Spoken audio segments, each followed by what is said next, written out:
Assalamu alaikum. This is lecture number 6. This is an introductory lecture for the coming lectures. I will talk about Green's functions for a free space. That's no boundaries. Now, we know that from previous lectures that divergence of D equal 4 by rho and D equal epsilon times E for linear materials.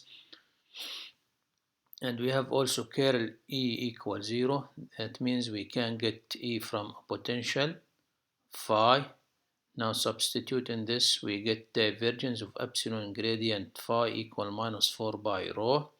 For epsilon equal 1, that's the vacuum, we have del square phi equal minus 4 by times rho. This is called Poisson equation, and del square phi is the Laplace equation. We know from previous lectures that the Green's function for the satisfied by this equation is g of x prime equal 1 over x minus x prime. In this case, g satisfied this equation del square g of x minus x prime equal minus 4 by delta x minus x prime. To find phi,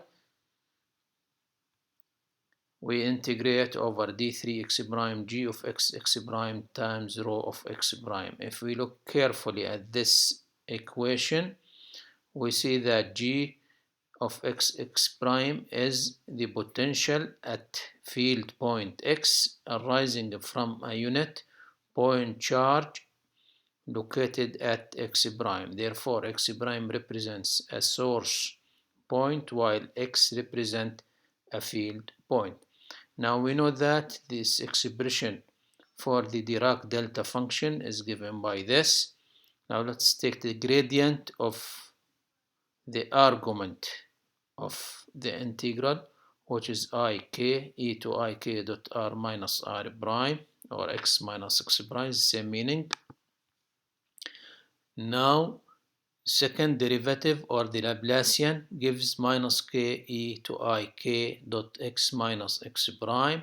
We have del square g equal minus 4 delta x, and now delta is written in this form. Then comparing, that means that g of x prime equal 4 by times integration from minus infinity to plus infinity d3k over 2 by to the power 3 times the exponential factor this over k square. I want to show that this g of x prime is 1 over x minus x prime. This is the rigorous method to show this. And if you look at Rifkin, you can see a different approach. We can evaluate the integration by letting r equal x minus x prime and then use a spherical system of coordinates. The integration reduces to this form: k squared dk sine theta d theta d phi is the element volume. Now integration over d phi gives 2 pi, and integration over d theta gives this expression. Now we get 1 integration 2 pi over 2 over pi 1 over r, integration from 0 to infinity sine kr over kr, which is given this integral. You can do this integral or take it from the tables of integrations. It's pi over 2, which is now after cancellation we get 1 over r, but r is x minus x prime, which is the required result. Now let's go to what's called a reduced Green's function, and because of some geometries like a plane and there is a charge in front of this plane, then the translational invariant is no longer true along the where the charge is located. In this case, we can use what's called, for such problems, we can use what's called a reduced Green's function. Now we have this expression. We found this for G. Now let us assume that this translational invariant is no longer true in the z-axis, so we have to break this into two parts, k perpendicular times dot x minus x prime perpendicular times the z part, which is e to I k z k sub z of z minus z prime over k square. This is this expression. I am writing this integration explicitly. It's I of kx times x minus x prime plus k sub y times y minus y prime times this integration. Now to evaluate this integration, we use the contours shown here in the figure in the z-plane.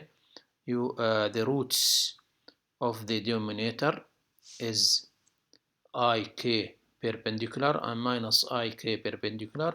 They are located along the imaginary axis, so you have to close on the upper plane and then into the lower plane. For z minus z prime, we get this expression for this integral. For z minus z prime, we get this expression. Now substitute for I, we get g of x prime is 4 pi integration dk perpendicular over 2 pi cubed 1 over 2k perpendicular e to minus k perpendicular z minus z prime. We call this expression, this one, which depend on z prime and k perpendicular, as a reduced Green's function. So we have now, let's go back to the equation, to our equation, del square g equal minus 4 pi delta x minus x prime, and substitute for g. We get this expression.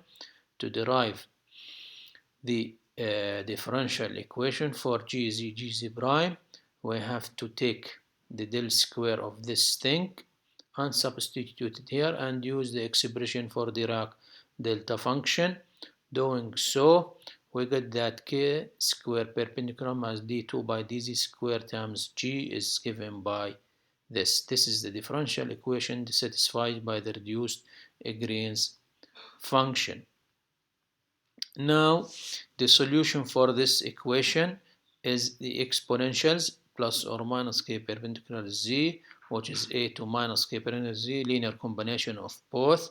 Now we have to look to write the relation for g. We have to look at z prime if it's greater or lesser than z. For z greater than z prime, we have a to minus kz z. This is a convergent solution. We always look for a convergent solution. And for z less than z prime, we have b e to the power k perpendicular times z. Now the relations between a and b can be found by noting that g is continuous as z prime. This gives this relation, and there is a jump in the first derivative. To find the jump, you have to go to the differential equations and integrate from z prime minus epsilon and z prime plus epsilon. Doing so, we get this one minus dg by dz between z prime minus 0 to z prime plus 0, that's from left and right, is equal to 1. So now substitute, we get this expression. We have two equations, 1 and 2. Solve for a and b. We get this expression for a, and we get this expression for b. Now substitute in g. We get this two expression. This is the case for z greater than z prime, and this is for z lesser than z prime. We can combine these two solutions by one formula, which is 1 over 2k perpendicular e to the power k perpendicular is the absolute value of z minus z prime, which is the required result. We will use such techniques when we in the next lectures, when I'll discuss writing G, the Green's function, in terms of spherical harmonics and in terms of cylindrical system of coordinates. Thank you.